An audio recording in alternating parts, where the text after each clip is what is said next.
Isn't it just bizarre? Oh my God. It really is.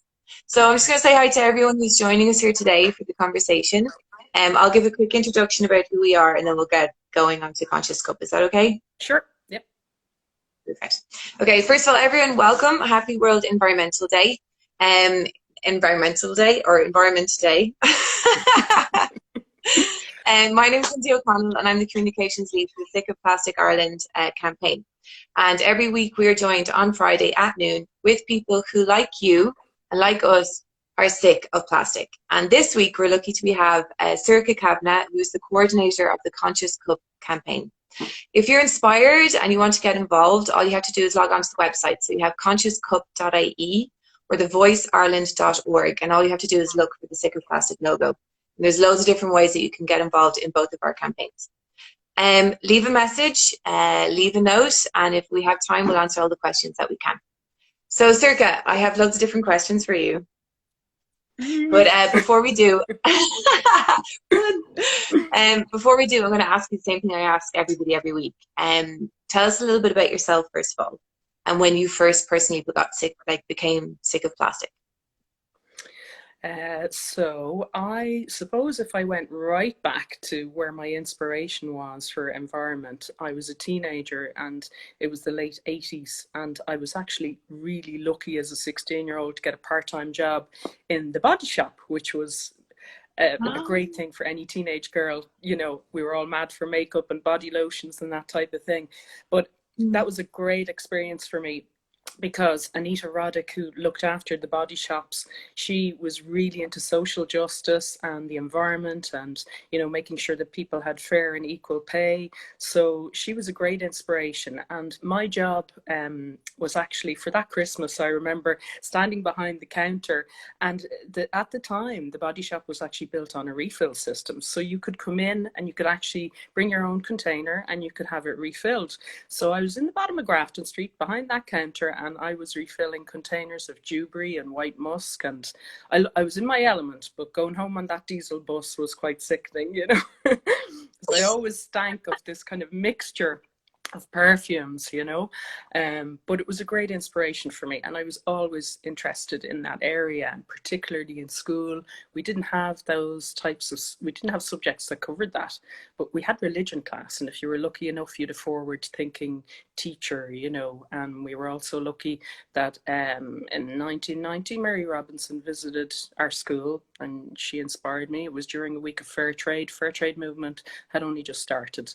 So unfortunately then I didn't really know what I wanted to do. I didn't really realize what the options were. So I went off and I suppose did marketing at night and worked full time. And I was working for a long time since then. And in 2014, I kind of, like I'd always felt I wanted to really do something. Sorry. I really, really, you know, I was so interested in the environmental sector and just felt, "Oh, I should have an opportunity maybe to try and give it a go." My husband was diagnosed with cancer in 2014, and luckily I'm enough, sorry. yeah, it was okay though. Like it was tough at the time, but he came through it, which was great. And then unfortunately, I had a breast cancer diagnosis in 2015, straight year after. So we had a 6-year-old and a 10-year-old. So it was a lot going on. But I had a whole year off work, and that really kind of made me think I'd never been out of work before except for maternity leave. And I just said, this this is it now. This is the life-changing thing. This is the time when I should really pursue what I want to do. So I got involved with the Conscious Cook campaign in 2016 as a volunteer, and I was absolutely thrilled. It had been set up by a group who'd met on Zero Waste Ireland Facebook page, and I just felt that I felt so passionate about it that I could give a lot to it, because my husband had worked in the food to go sector for a long time. We'd always been talking about coffee shops and that type of business at home. And then I, you know, had all that kind of network I could tap into then as well to try and drive the Conscious Cook campaign, because we didn't have a levy in place at the time. So what we tried to focus on was encouraging behaviour change through a reduction, through an incentive. So we started signing up coffee shops to our campaign who would give a discount to customers who'd bring their own. And we had a great logo. Actually, Timmy Nicholson was involved. Her brother did the logo for us, and that was brilliant. So we had all our social media platforms set up then. And luckily enough, then we actually received funding from the regional waste offices. They actually were very interested in the campaign because it might, it had the potential to really drive some behaviour change. So we had that funding, and at that point I actually gave up my own job that I had and just plunged right into the Conscious Cup campaign as much as I could. That was late 2017, from 2018 then on. So it was brilliant because we'd such a network of people all around the country, community groups, tidy towns, teachers who really wanted to do a project with their transition year students, which was wonderful. And it was a real easy kind of system because all you had to do was approach cafes in your area and ask them if they wanted to come on board and reward customers who reused. And obviously tidy towns and schools, they want to keep the streets clean too, and reuse is a fantastic way of avoiding the litter system that we have, but also it's about treating the resources we have with respect. It's not just a litter problem. So sorry, now that's how I became involved in the campaign. Keep going, keep going. No, that's brilliant, Sorcha. Listen, to everybody who's joining us, hello, welcome to our conversation. I'm Lindsay, and I'm joined here today with Sorcha Kavanagh, who's the coordinator of the Conscious Cup campaign. And we're talking about how she first became involved with environmental issues and how she's involved with the Conscious Cup campaign today. So you were talking about changing behaviour, Sorcha. Is that something that you think has to be industry-led, or do you think that it can come from consumers? I think I think it's everything actually. When I went to night college, which is so long ago, I mean, God, it's 25 years ago, I think, and we had this amazing consumer behavior teacher. She was incredible. She was like Morticia. She'd really, really long dark hair with this big grey streak, She was really kind of hippie-ish, and she was a great lecturer to do consumer behavior, and she explained about how behavior breeds behavior, and that sentence has just never left me, because if you change your behavior, you have the potential to change someone else's in proximity with you, someone you're related to, your own children, obviously, and people you work with. So it's like inspiring change. It comes from within, really. I think changing behaviors in terms of policy, absolutely. Like, we need everything. We need consumer, government, individuals. Everybody has to work together to create the change. And what would the Conscious Cup campaign do? How would they approach a retailer or a coffee outlet? What would you say to them? Yeah, so at this stage, like back in the day when we first started, actually, it's amazing. A lot of cafes didn't even accept reusable cups back then. So that's like 3 years ago. It's hard to believe, Now, obviously, with COVID, we've got a new situation going on at the moment. But if we reflect back to 3 years ago, there were cafes who didn't. And I remember listening to Bobby Kerr actually being interviewed, because I like listening to him every Saturday. And he said, oh, this reuse thing will never kick off with coffee cups. But actually, it flew after about a year or two, because, the cafes were very much, the independents were very much engaging in sustainability, and it was really easy to work with the independent stores because they were often owner managed. They could make a decision very quickly, and you could have a one-to-one conversation with them quite often. And then also the community groups on the ground, they already had a relationship with their cafes, so it was easy for them to have that conversation about the benefits of rewarding customers to reuse. And that was really the crux of it. It was about using your relationship to talk to each other, and make sure that you're open to choosing the right time to talk to somebody as well, like in the business. And I didn't find emails really worked, but what happened eventually was we reached the stage where so many independent cafes came on board.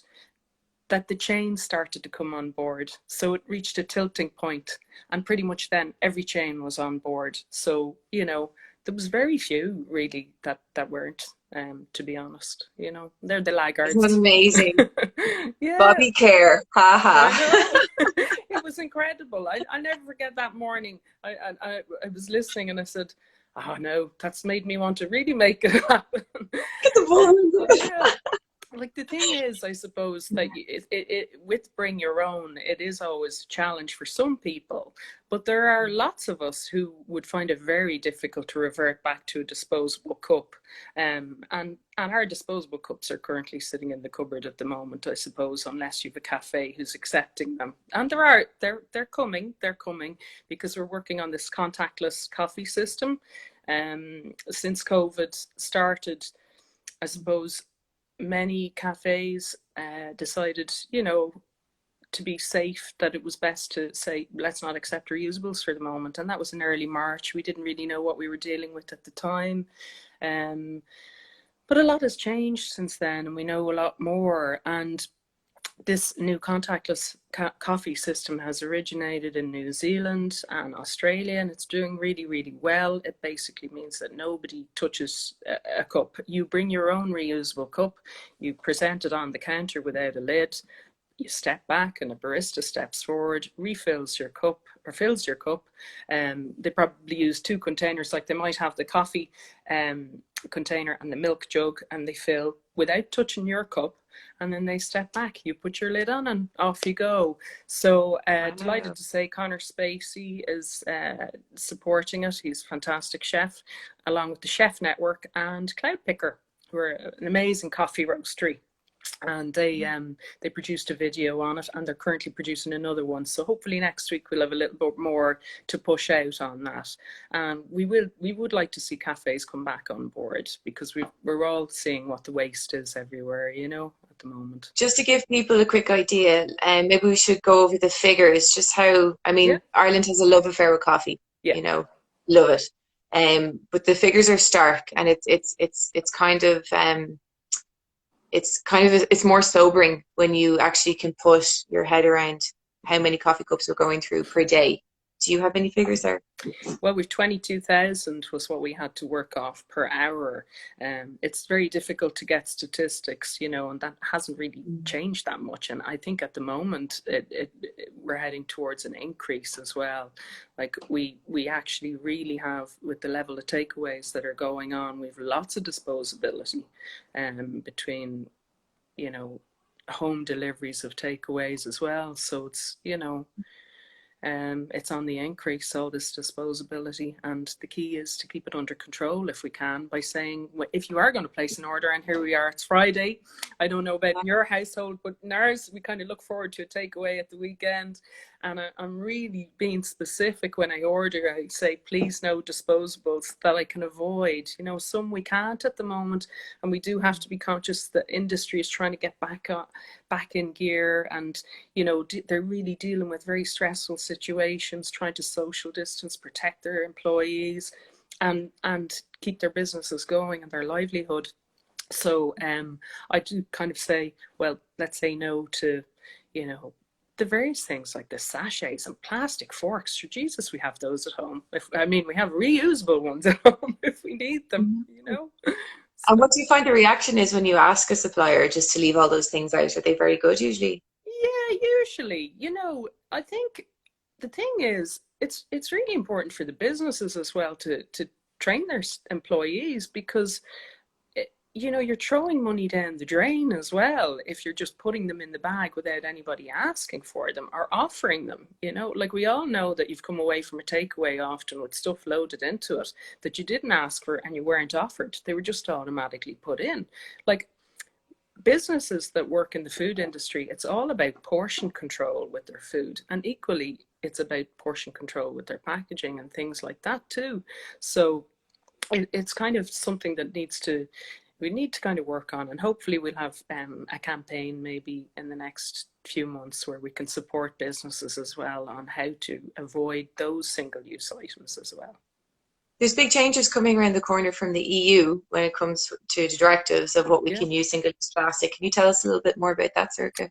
Yeah, so the EU single-use plastics directive is planned to start the first stage in July next year, and it starts with banning expanded polystyrene, which is, that kind of crinkly product that breaks up. Like years ago, you used to see it in hospitals for coffee cups, or in Yes. fact, someone told me Cheers. they recently got a burger which was in one of them. No way. So yeah, so I haven't seen it in a long time actually, but that's actually going to be banned from July next year. And then after that, there's a staging of different things.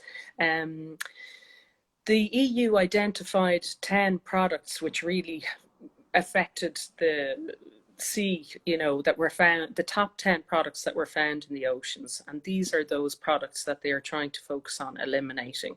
In the food to go sector, it probably only affects about 4 or 5 of them. But there's also things like, for consumers, like cotton buds. If you've ever done a beach cleanup, the cotton bud sticks are horrendous. Like, people are obviously putting them down the toilet, but they end up in the ocean, and you could spend 2 hours just cleaning a meter by meter square area and get loads of those. So there's quite a number of different products, and it's staged. So it starts in July 2021, and then for cups and beverage cups and containers, we will have to achieve reductions. So we will have to figure out what our baselines are in terms of our usage, so that we can then decide on what our targets are going to be to bring the reductions into place. So, it's really, really good actually. And Franz Timmerman, he's the vice president of the EU. He's heading up the Green New Deal. He's really, really into it. He really wants to push it forward, and it will include compostable products too. So that's it's really focusing on single use, which is important. You Yeah. know. It's great when you see that top-down change coming as well, and we Yeah. can meet it then from the bottom up. It's fantastic. A Green Mummy Shop, thank you for your comment. Green Mummy Shop was just saying there that if you are ordering something through Amazon, you can put it on the chat to say you don't want it wrapped in plastic, and then they will change it for you. So that's really good to know. Thank you for that. For everyone else, thank you for Yeah. joining us. I'm speaking to Sorcha Kavanagh from the Conscious Cup campaign. So Sorcha, what are your kind of medium and long-term goals in the Conscious Cup campaign? Is it solely focused on takeaway reusable cups? No, it's not really. Like, the cup was identified as a trigger, really, to change behaviors with consumers. We thought, when we first all got together in the Zero Waste Ireland group, we thought this is a good trigger to try and create change. And if you start reusing on that kind of daily routine level, maybe you'll look at other things in your life that you could change. So the campaign has evolved in other ways, because just before COVID kicked off, we had our very first Conscious Cafe event. And the idea behind that is to support the industry and connect them with people that are, stakeholders that are important to them for information, such as the waste industry. Because often you'd invest heavily in a product as a business, and you wouldn't know where it's going to end up, really. You wouldn't know, like, if it's properly recyclable or not. Whereas if you had that connection with the waste industry at this event, you could ask the questions that you needed to know and get the proper answers that are that reflect on the system in Ireland. Because something might be recyclable in America, it might not be recyclable here. We have our own unique waste system. So it was really, really important to create that kind of forum for businesses to be able to ask those questions. Now, we only got to have one of those. That was last November. We held it during the European Week of Waste Reduction. We were set to have our next one in March, and early April. Cloud Picker were going to host that for us in their roastery in Crumlin. Which was great.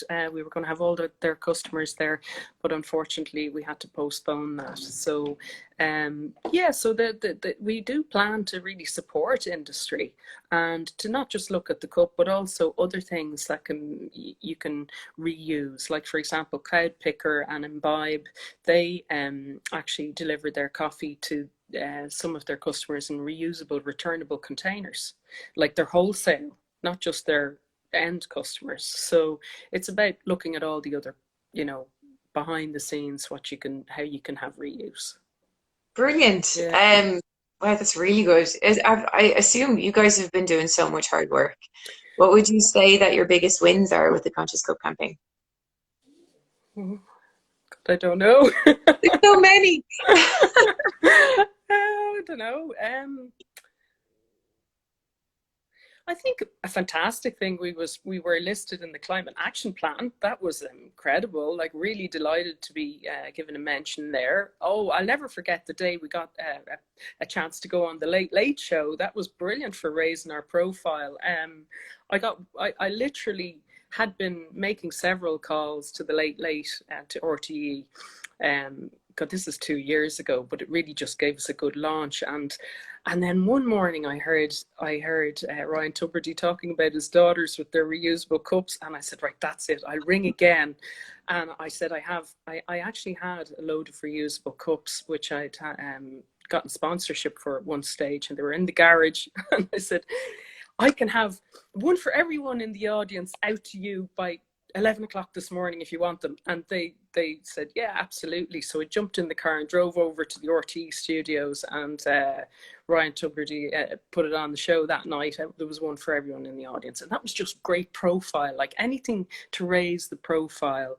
Then we also did an event in 2017 for Black Friday, and that was on in town in a pedestrian area, Wolfstone Square near Henry Street. And we recruited all our volunteers. We were so lucky. We've like so many people who volunteered to help out, you know. And what we decided we'd do was go out and chat to people about, you know, Black Friday and in terms of reusable cups, try and engage with them to understand, you know, the benefits of reuse.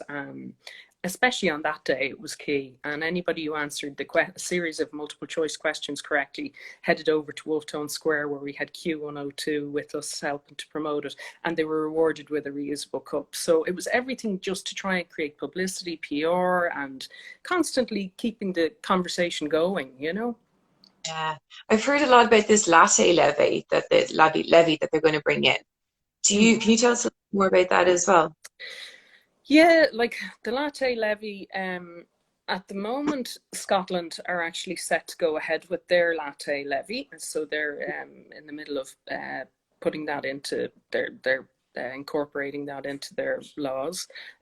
We had the latte levy submissions here. We're all to be in with the government by the 20th of December. Last year, so they are all being reviewed at the moment. We don't really have an update on it, so I would certainly hope that it will come into force next year. It is a levy that is for consumers. It is not for the industry. The industry will have to collect it like they do with the plastic bag, but it is for the consumers to pay as extra if it does come in. So the idea is it should change the consumer's behavior, really, like it did with the Yeah. plastic bag, you know? And do you think it would work? Do you think that it would have an effect? I think it depends on how much it's going to be, you know. Yeah. I think that really depend. It really is very dependent on how much it is. That could make that will make a huge difference, because to some people, you know, 10 cent, 20 cent will not make the difference really. So it may have to be larger really than that. But equally, we need an infrastructure so that people can, you know, wash their cups if they want in their organization. Like it's fantastic actually, because some of the companies that I worked with who completely eliminated cups, they just said, right, let's create the infrastructure so our employees can clean their cups in the offices, and it's back to basics like a normal sink, you know, simple things like that. Many will have a dishwasher as well, you know, or it's like having a plastic bag. You might need more than one. I have a cup for the car and a cup for the hall and a cup for work. So, you know, make Just it in case. convenience is the word. You've got to make it convenient to avoid the disposability. Yeah, it's so true. Yeah. You know what you're saying about culture change as well. Do you feel as if there's a tipping point coming? I mean, since 2017, I personally have noticed in the last year, especially, a lot more people with reusable cups walking around. Yeah. And are you seeing that as well?